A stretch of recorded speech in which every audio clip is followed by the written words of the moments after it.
Olá, eu sou a Neuza Maria Bojiquian, apresentando o programa Diálogos em Neo, produzido pelo INCT para estudos sobre os Estados Unidos. Este vídeo é a segunda parte da conversa que nós tivemos com o professor Augusto Teixeira, da Universidade Federal da Paraíba. O professor Augusto é um especialista em ciências militares e ele gentilmente aceitou falar conosco sobre esse tema, enquanto ele está passando uma temporada no Reino Unido como professor visitante na instituição King's College London, né, com bolsa CAPES.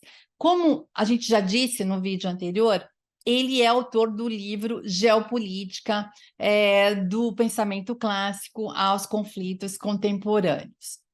Bem, no vídeo anterior, o professor Augusto fez um tremendo apanhado dos antecedentes da guerra da Ucrânia, ou seja, ele descreveu os contextos que antecederam o dia 24 de fevereiro de 2022, que é tido como marco inicial da guerra que estamos acompanhando nesse momento. Ele nos faz voltar para os acontecimentos de 2008, que ele chama de primeira conjuntura crítica, e em que ele destaca o primeiro contexto de respostas à reverberação da política de portas abertas da OTAN. Ele também destaca a ação do governo Bush com a instalação do escudo antimísseis na Europa sob a OTAN, e destaca também a Guerra da Geórgia, que, na expectativa de entrar na OTAN, lançou ofensivas contra as províncias separatistas. E ele destaca, por fim, a política de modernização militar russa. Enfim, ele diz que os acontecimentos de 2008 configuram um ponto de inflexão no sentido de que a Rússia reage à histórica política dos Estados Unidos para a Rússia na Europa, política esta baseada na geoestratégia da contenção. Aí ele aborda o que ele chama de segunda conjuntura crítica de 2014, onde ele ressalta a escalada da crise para um tensionamento bélico na Ucrânia, que reverbera nos Estados Unidos e na Rússia. Ele classifica o período entre 2014 até 2022, né, início da guerra, tido como marco de início da guerra, como um período de conflito civil internacionalizado, mas também um período de profunda articulação, barganha política e diplomática, em que tanto a Rússia como os Estados Unidos procuram empregar a coerção estratégica. Depois ele destaca uma terceira conjuntura crítica, que seria o final de 2021, com os exercícios militares russos em seus próprios territórios e na Bielorrússia, e os desdobramentos das tropas russas perto da fronteira com a Ucrânia, no contexto do desgaste dos acordos Minsk I e Minsk II, que ele cita no vídeo. Bem, e nesse vídeo de hoje, ele retoma o que ele já havia começado a falar no vídeo 1, que é sobre a conjuntura do pós-24 de fevereiro de 2022. Como ele já havia destacado, essa conjuntura enseja um conjunto de oportunidades para o governo Biden, mas com riscos para as pretensões eleitorais desse governo. Então, vamos continuar ouvindo o que o professor Augusto tem a dizer para a gente sobre isso e muito mais, não só sobre esses tópicos, mas mais tópicos que vêm adiante. É isso. E a administração Biden, nessa conjuntura, logra em coordenar a resposta da OTAN, logra em realizar uma pressão econômica fortíssima, não apenas contra a Rússia, mas contra um conjunto de outros países, para que os mesmos embarcassem nas sanções, e, por sua vez, passa a ter no campo militar uma excelente justificativa, especialmente para o processo de aquecimento da sua indústria de defesa e uma repaginação da aquisição e desenvolvimento de grandes sistemas de armas em países europeus. Por quê?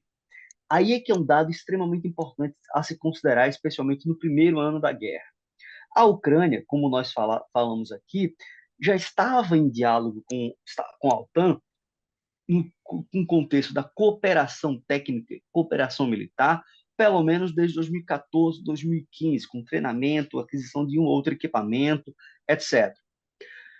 E a guerra, ela vai provocar um problema de imediato, que é exatamente como a Ucrânia respondeu a invasão russa, que vai se processar primeiro por um shock and awe russo, uma campanha de bombardeio estratégico contra centros de gravidade, de comunicação, comando e controle e nodais logísticos ucranianos, destruindo parte da defesa antiaérea ucraniana estática, mas mesmo assim a Ucrânia vai conseguir frear a boa parte do avanço russo, especialmente no norte e nordeste, que tenderia a se aproximar de um centro de gravidade que seria a capital. E vai fazê-lo utilizando, além, obviamente, da dimensão tática, estratégica operacional, mais equipamento militar ocidental barra americano, essencialmente os chamados mísseis anticarro, essencialmente Javelin, NLAW, etc., que viraram as chamadas Wonder Weapons, as armas maravilhas dos primeiros meses da guerra. Ou seja, essas armas não chegaram em uma semana na Ucrânia. Elas já vinham sendo levadas para a Ucrânia, tropas ucranianas já vinham aprendendo a utilizar, e o contexto, cenário de emprego dessas armas já havia sido treinado e repassado para tropas ucranianas, e que elas conseguiram, de certa forma, gerar um custo gigantesco para a progressão russa no terreno, frustrando uma potencial corrida a Kiev, caso este tivesse sido o objetivo russo. Então, é um dado importante a se considerar que a indústria de defesa americana, não apenas nos Estados Unidos, mas é importante considerar que os Estados Unidos dividem o mundo em áreas de responsabilidade. Cada área de responsabilidade tem um comando conjunto combatente. Esse comando conjunto combatente tem uma dimensão administrativa, organizacional, mas também tem tropas alocadas e tropas rotativas, especialmente meios, e tem depósitos de equipamento para força de ação rápida. Então, você já tinha uma cooperação forte com a Ucrânia crescendo numa perspectiva de potencial agressão russa. E que, quando a guerra estoura, o problema é a guerra não é resolvida nas primeiras semanas, nem em favor da Rússia, mas também nem em favor da Ucrânia, dado que no sul os russos logram em conseguir progredir para a região de Kherson, e no sul, sudeste, logram em conseguir tentar fazer o corredor terrestre entre a Crimeia e o Donbass, o que vai provocar um problema para a Ucrânia. E qual é o problema? Meios. Os meios militares aos quais a Ucrânia tinha para travar o combate eram essencialmente meios, essencialmente, do legado soviético e russo. Então, o primeiro grande problema que os Estados Unidos terão com a Ucrânia é eles precisam de meios para sustentar o combate ao longo do tempo. E aí tem uma sacada genial da administração Biden, Departamento de Defesa e Departamento de Estado, que é o seguinte: a Ucrânia precisa de sistemas de armas que eles saibam operar. Precisa que esses sistemas de armas cheguem lá rapidamente. Quem tem esses sistemas de armas? Essencialmente os países do leste europeu, que foram do Pacto de Varsóvia e que tinham os sistemas em armazéns para reserva estratégica ou tinham já em linhas para descomissionamento futuro. E muita da barganha de bastidor era no seguinte sentido: olha, vocês doam esse material para a Ucrânia e nós abrimos linhas de crédito, permitimos a exportação para vocês de meios americanos, por exemplo. Então, com isso, nós vimos Polônia, República Tcheca, entre outros países, outrora da cortina de ferro e hoje a OTAN, doando equipamento para a Ucrânia, e é importante que se diga que no contexto da OTAN, esses países do leste europeu, em geral, têm uma política muito mais entusiástica de apoio à Ucrânia, inclusive refletida no proporcional da ajuda militar pelo PIB.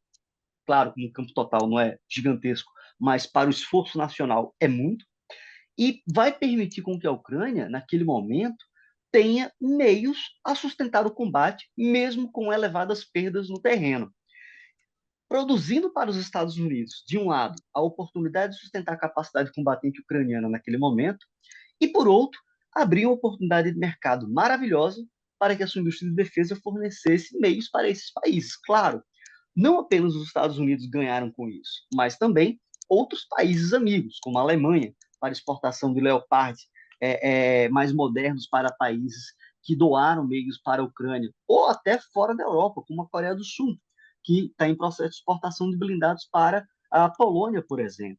Então, isso vai permitir uma reconfiguração, um impulso para a indústria de defesa, mais notadamente para a própria indústria de defesa dos Estados Unidos.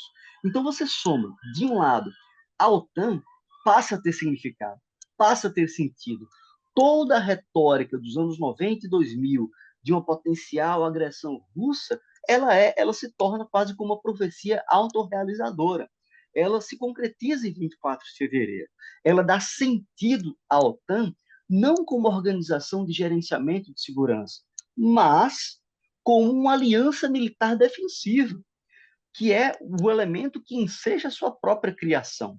E, obviamente, nesse sentido, reposiciona os Estados Unidos como líder e como fundamental para a segurança europeia, para além da própria OTAN, porque eles serão o grande arsenal de meios, recursos e ajuda para que a Ucrânia continue no processo de sustentação do combate. Porque isso é importante que se coloque. A Ucrânia, ao lutar, ela luta com o dispêndio das suas tropas, com o dispêndio da destruição da sua infraestrutura civil e militar, mas também com meios, sistemas de armas, plataformas, etc., que têm uma elevada taxa de desgaste no contexto do combate. E é importante entender que a Rússia, especialmente na segunda fase da guerra, especialmente quando tem Surovikin como comandante-geral, vai ter como seleção de alvos muito da infraestrutura, da capacidade fabril ucraniana que vai para o espaço.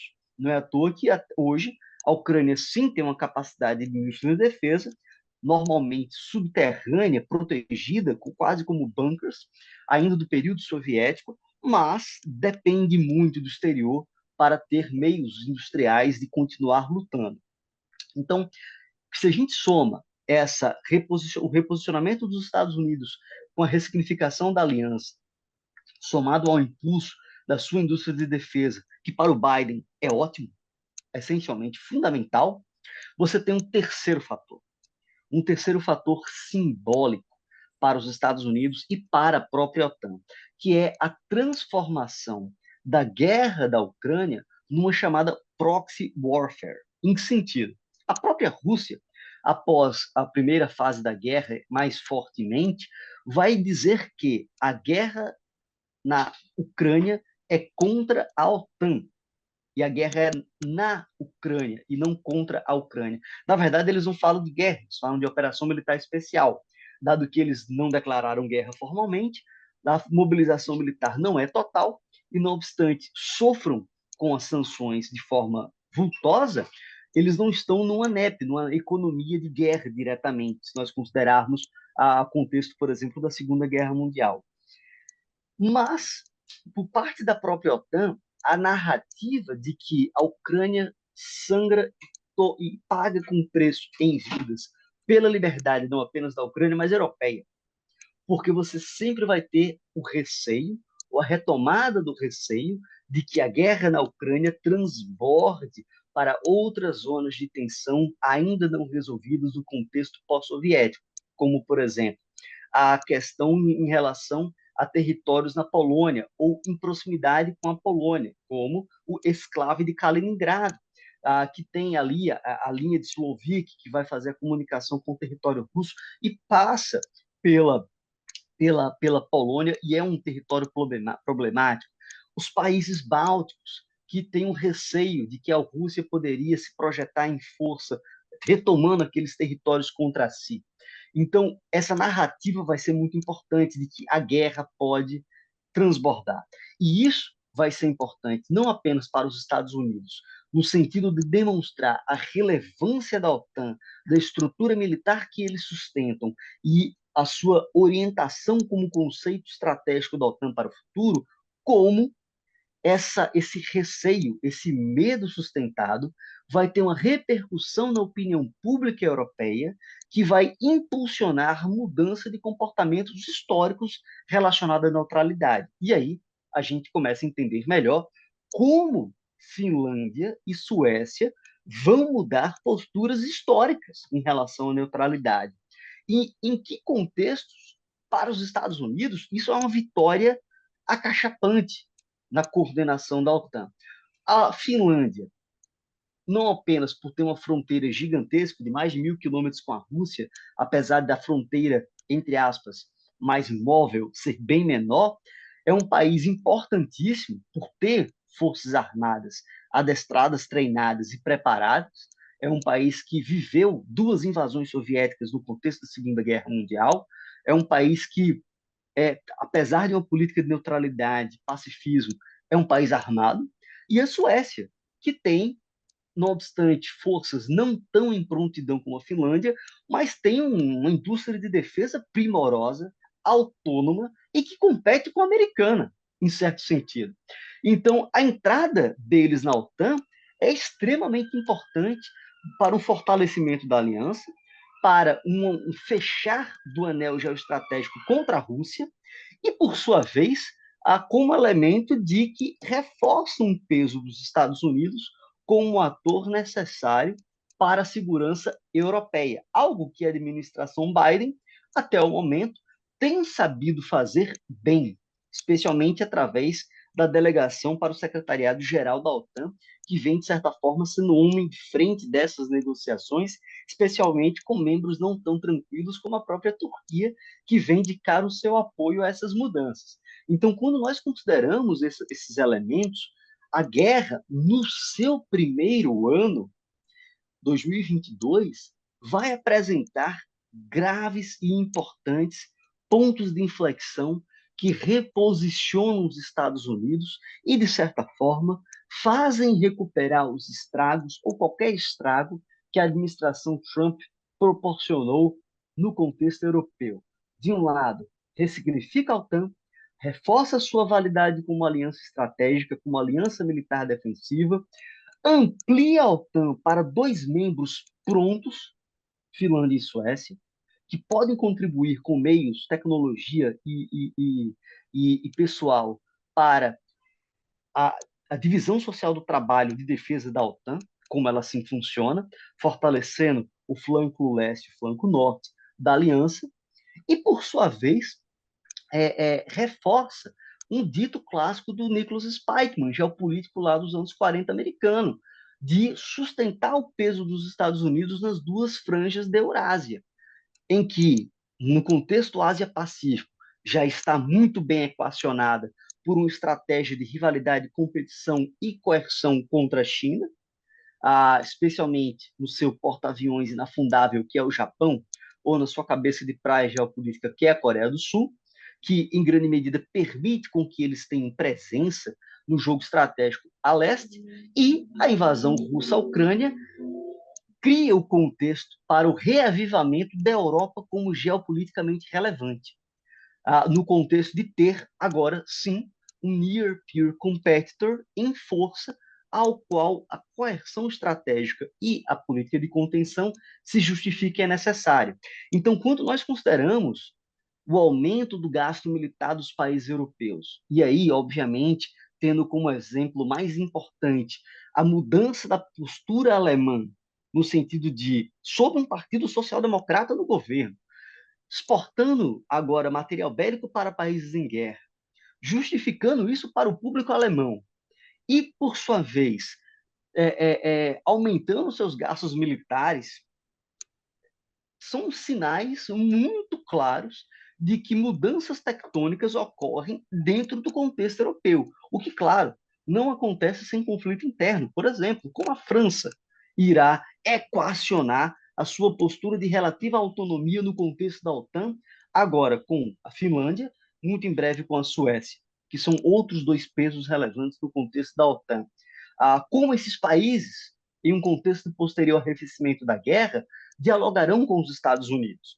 Então, é uma conjuntura muito interessante de redesenho, em que, no momento atual, a administração Biden vem conseguindo trazer benefícios dentro do primeiro ano da guerra, ou seja, até o final de 2022, onde começa o problema. A guerra não acabou. A guerra perdura no tempo. Objetivos estratégicos pautados para a Ucrânia não foram alcançados até o momento.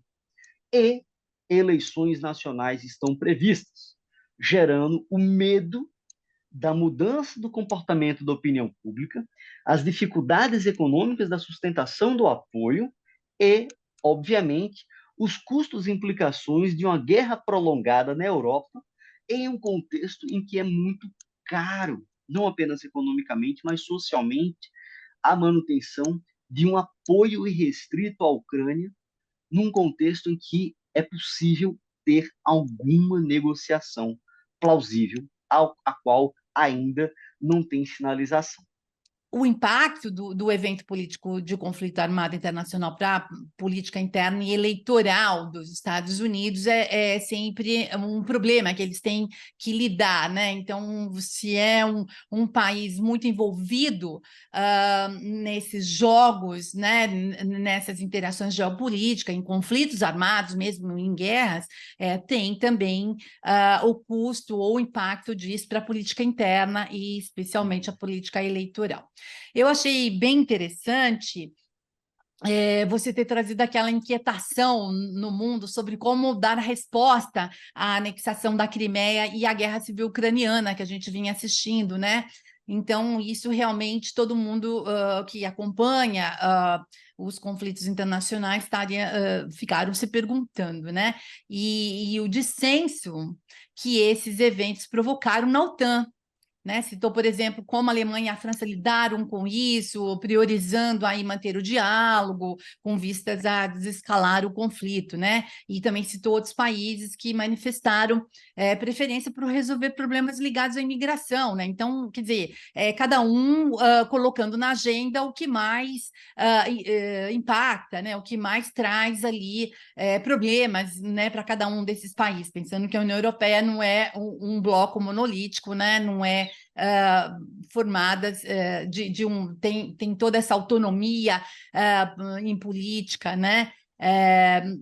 Dentro desse bloco. Enfim, não vamos aqui falar o que é a União Europeia, o que são os outros países que também são europeus e que estão todos envolvidos e que também têm seus interesses, né?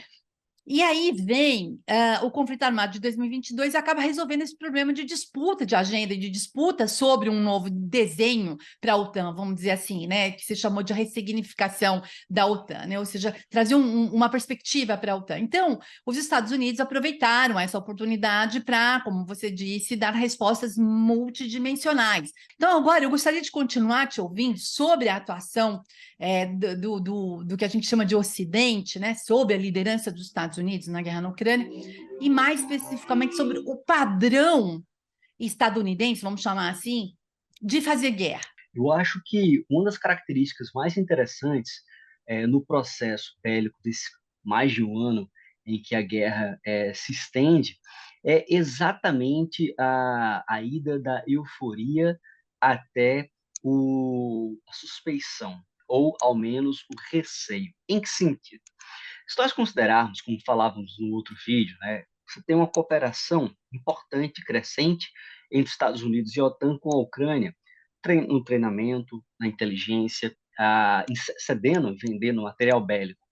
Mas, no decurso do conflito, algo que para os Estados Unidos foi, entre aspas, relevante, porém chocante, foi a performance russa na guerra. Ou seja, os russos conseguiram, no início, um processo, um avanço interessante, na perspectiva de foram 5 eixos de avanço que conseguiram, de certa forma, penetrar em uma porção importante do território ucraniano, cercando cidades relevantes e chegando em importantes centros de gravidade, e mesmo com o processo de retomada de certos territórios por parte da Ucrânia, alguns dos quais com a Rússia se evadindo do local e não necessariamente perdendo terreno em resposta a batalhas, mas mesmo assim você tem a Rússia controlando cerca de 20% aproximadamente do território ucraniano, que é muita coisa se você considera que a Ucrânia é o segundo maior país em extensão territorial no continente europeu. Então, isso tudo é um dilema em relação àquilo que nós podemos chamar de objetivos. Porque aí que, de certa forma, mora uma das chaves explicativas para a compreensão de como se luta, para que se luta e para quais objetivos nós temos. Por quê?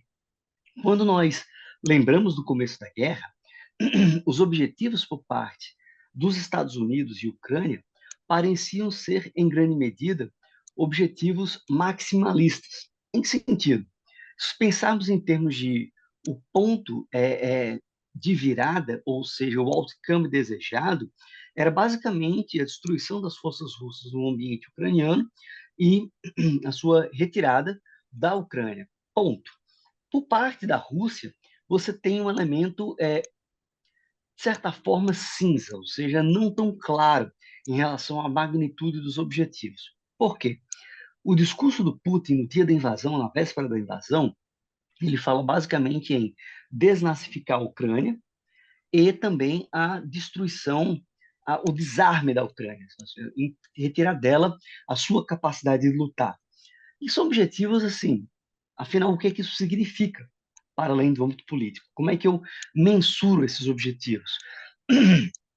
Por sua vez, a própria guerra e o seu decurso vai levando ao redimensionamento dos objetivos. E isso é muito importante. Em que sentido? A Rússia, no começo da guerra, tinha um elemento do desarme. E ela, de certa forma, consegue fazer isso com algum sucesso na destruição da capacidade industrial ucraniana e na mitigação da sua capacidade de sustentação endógena do esforço de guerra. Não é à toa que ela depende muito de ajuda externa para se manter no conflito, apesar de ter algumas indústrias ainda produzindo importantes sistemas de armas. Somado a isso, para os Estados Unidos, o objetivo inicial de uma vitória, destruição das forças russas na Ucrânia, de empurrar os russos para fora da Crimeia, para fora do Donbass, começa a ser algo visto como, entre aspas, talvez pedir demais, como um outcome plausível. Só que essa conclusão ela não aparece rápido, ela não aparece logo no início da guerra. Por quê? Quando a gente pega o ano de 2022, após a invasão, você tem, de certa forma, dois grandes momentos que vão ser importantes na avaliação estratégica de Washington.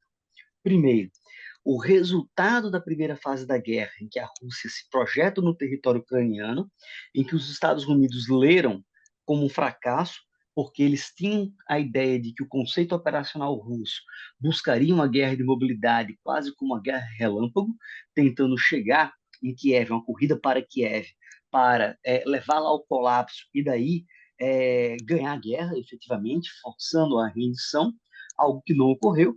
Mas, por outro lado, os russos não anunciaram que iriam fazer isso. Queriam emular uma blitzkrieg na Ucrânia. Não é à toa que em outras cidades importantes, como Kharkiv, não ocorreu a tomada da cidade, mas o seu cerco e o bypassing de importantes cidades relevantes dentro do contexto bélico. Então, existe até agora um desconhecimento efetivo de qual era o conceito operacional, quais eram os objetivos militares muito claros por parte dos atores. Mas o resultado, independente do que seja, não foi muito aprazível para a Rússia nos primeiros meses da guerra. Primeiro, eles tiveram que ceder alguns territórios. Segundo, as baixas foram muito grandes, especialmente no que concerne a material. E três, a perspectiva de uma guerra curta que pudesse produzir resultado político, como ocorreu na Geórgia em 2008, completamente se dissipou na Ucrânia. E isso tem um papel muito importante dos Estados Unidos. Primeiro, no fornecimento de armas importantes para negar a vitória russa inicialmente, especialmente sistemas anticarro, de mísseis e foguetes, que foi muito relevante como elemento de contramovimento contra as forças russas. Segundo, o papel que os Estados Unidos forneceu para a Ucrânia de inteligência, de comunicação, comando e controle, retirando da Rússia a opção de ataque a esses centros de gravidade, já que se encontravam fora do território ucraniano. Por exemplo, os Estados Unidos realizam um sobrevoo com aeronaves de inteligência no Mar Negro, fora do espaço aéreo ucraniano, em águas internacionais, mas realizam coleta de inteligência e repassam para a Ucrânia. E a Ucrânia se utiliza dessa inteligência e ataca os russos. Então, eles estão agindo em prol de um lado do conflito, fora da zona de conflito. Então, isso é uma forma muito hábil de contribuição para o esforço de guerra, sem necessariamente colocar soldados na linha de contato, ou na linha de frente, na verdade. Então, O grande ponto é que, quando a gente começa uma segunda fase da guerra, ela é marcada essencialmente pela prevalência da artilharia. E aí a coisa começa a mudar um pouco mais. Porque é o momento em que os russos declaram o fim da primeira fase e o foco no Donbass. E aí você vai ter um respiro da Ucrânia, com a contraofensiva na região de Kharkiv, onde eles conseguem realizar algo do padrão OTAN, que é uma operação em armas combinadas, em que eles conseguem, com grande velocidade, romper linhas russas, retomar Kharkiv, expulsar os russos, que já não estavam muito focados naquele setor do front, mas sim no Donbass. Mas os ucranianos realizam bem a operação e realizam o aproveitamento do êxito. Não é à toa que, com isso, vão libertar a região de Kharkiv e começar a criar problemas em nodais logísticos importantes da Rússia, como Limão, por exemplo, posteriormente. Mas isto não vai virar a regra. Essa expectativa, olha, os ucranianos estão usando conceitos operacionais da OTAN, em grande medida influenciado pelos Estados Unidos, usando inclusive veículos blindados e blindados de transporte de tropas para conseguir colapsar linhas russas, ou seja, isto é possível em grande escala. E é aí que a coisa começa a ficar feia, porque se mostra ou se percebe que a repetição do êxito em Kharkiv não talvez não fosse possível repetir-se em outros setores do front. Exemplo claro. A Kherson. Os ucranianos começam a atacar Kherson, mas os russos não são colapsados em Kherson. Eles preferem uma retirada ordenada, inclusive com transporte de bens e equipamentos. Algumas coisas eles deixam, mas eles levam coisas importantes para posições fortificadas mais hábeis para a defesa, inclusive com obstáculos naturais, como o rio Dnipro, por exemplo. O que agora, para os ucranianos, permitiu um alcance de artilharia contra os russos, mas, por sua vez, um problema, porque não conseguem retomar outra parte do território, porque a margem oposta estava controlada pela Rússia, que também tem artilharia no alcance. E, por outro lado, que o centro nodal de força mais importante para a Ucrânia vira o Donbass também. E como eu falava anteriormente, já no ano passado isso começa a ficar forte, é que aquelas armas anticarros que viram a vendetta do noticiário sobre a Ucrânia começam a já não ser algo que resolve. Aí vira artilharia. E não qualquer artilharia, artilharia de tubo ou rebocada, mas sistemas lançadores múltiplos de foguetes e de mísseis. A ideia do deep fire, fogos em profundidade. E aí, os Estados Unidos entram em força, doando uma quantidade importante, apesar de pequena, de HIMARS, que é um sistema de alta mobilidade de artilharia, de mísseis e foguetes, que os ucranianos começam a incorporar no seu modus operandi. Isso não era alheio à Ucrânia, é importante que se diga. A Ucrânia é um país herdeiro da União Soviética e tinha a segunda maior força militar da União Soviética, perdendo apenas pela a República Socialista da Rússia. Ponto. Então, eles tinham conhecimento e, após 2014, é um dos países que mais vai investir em artilharia no contexto europeu. Só que não se mostra suficiente contra a Rússia no Donbass. Se a gente para considerar, os americanos vão mandar HIMARS, os ingleses vão mandar o 277, os franceses vão mandar artilharia César. Todas essas vão ser importantes para permitir fogos em profundidades da Ucrânia, em substituição a uma coisa que a Ucrânia não tem em quantidade: a aviação estratégica. A aviação que consiga romper a linha de defesa aérea russa e bombardear a área e voltar para fogos de interdição, por exemplo. E a artilharia vai ser fundamental nesse sentido. E os ucranianos vão fazer bom uso disso para ações de decapitação. Exemplo, detectam com inteligência talvez americana, onde certos altos oficiais russos estão no terreno, os plotam, traqueia o alvo e ataca, decapitando aquela liderança, causando um problema de coordenação militar e de prestígio, de moral, afetando a moral russa em certos setores do front. Qual é o problema? A Rússia, a partir do momento em que o Donbass se tornou essencial e a Batalha de Bakhmut, depois Mariupol é vencida e começam a se construir as linhas defensivas no Donbass, a Rússia traz um conceito clássico da guerra como um elemento básico da sua condução de ações militares, que é massa.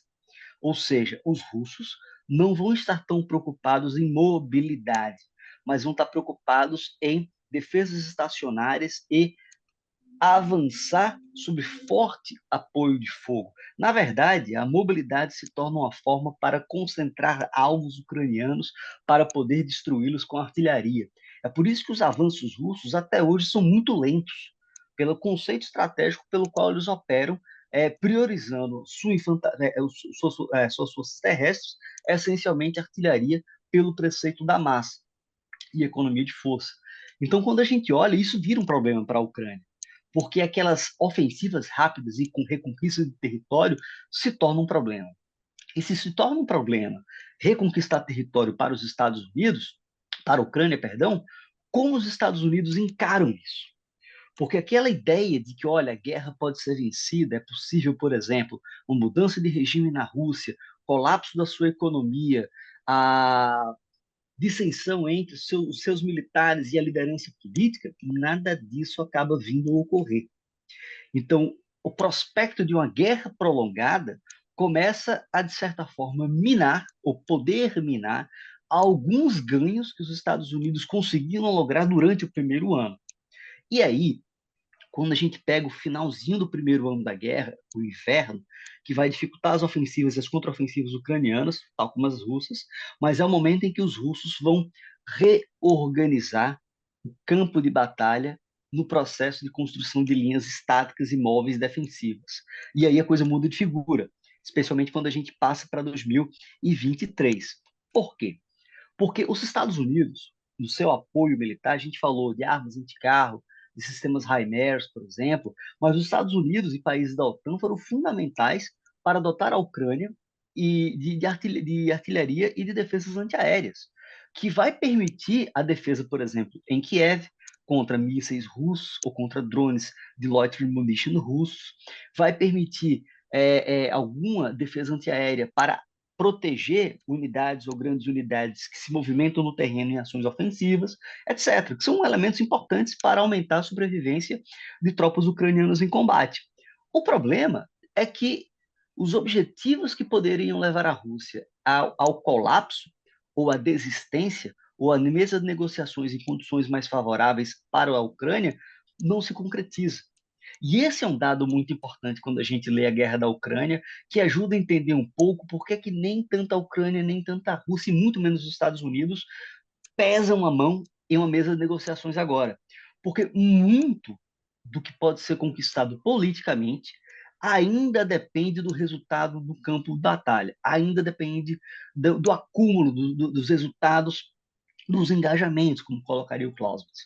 Então, apesar de alguns falarem já de conflito congelado, né, de forma que eu entendo muito prematuro. Muito bom, professor Augusto, muito bom mesmo. Mais uma vez, eu devo dizer que a sua abordagem foi muito valiosa, muito rica em detalhes e que esse material vai servir de referência aos nossos colegas pesquisadores, alunos e a outros interessados, claro, e entender um pouquinho mais sobre esse conflito, sobre essa guerra, né?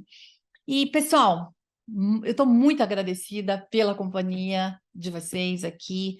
E, por favor, não vão embora sem curtir e sem compartilhar esse vídeo e nos seguir por aqui. Se você não está inscrito ainda no nosso canal, por favor, inscreva-se. Eu acho que isso vai nos agradar muito, vai nos ajudar muito e a gente só tem a agradecer a todos vocês.